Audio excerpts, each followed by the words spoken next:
Hello everyone, this is Dana Telverick, and today we are looking at Onua Mata. He's kind of hard to get on camera because he's black and gunmetal, but here he is.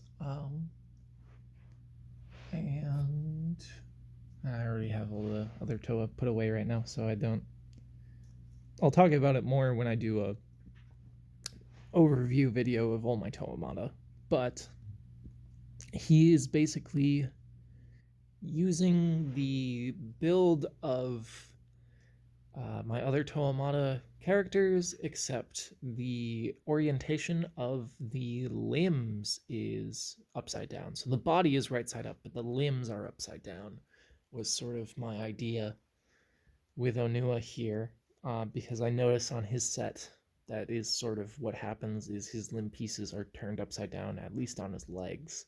So I wanted to kind of replicate that in my rebuild.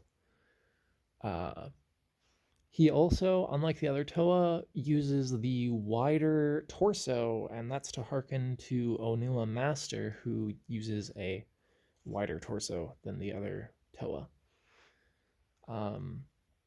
For articulation, he's got ball-jointed hips, ball-jointed knees, ball-jointed ankles, ball-jointed shoulders, ball-jointed elbows. He has ball joints at these hands here, which exist so that he can still like grab things like a normal character, but also have his claws that his original set is known for. Speaking of which, the claws are each on a hinge. Then he's got a ball joint at the base of the neck and a ball joint right underneath the head. This piece is also on a ball joint, but it's just for getting the piece oriented rather than anything like that. For the body, I just took a Metru / a Nika / Glutorian limb piece and put it on the double peg Technic thing, plug that in, and then put these pieces on the extra ball joints from the wide shoulders to give him his sort of slouch look that his original set had. So that's about it for Onua, and like I said in my previous video, I'll just use Onua's video since he's a simpler build with a bit less lore to explain it more. My idea for Onokoro in my series is it is a necropolis.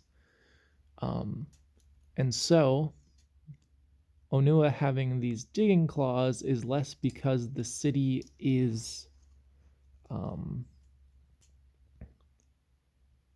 less because he's defending an underground city and more because it is easier for him to dismantle any undead creatures with claws, as he can slip his arms in between their bones and such, which is kind of a bit graphic, but I like the idea.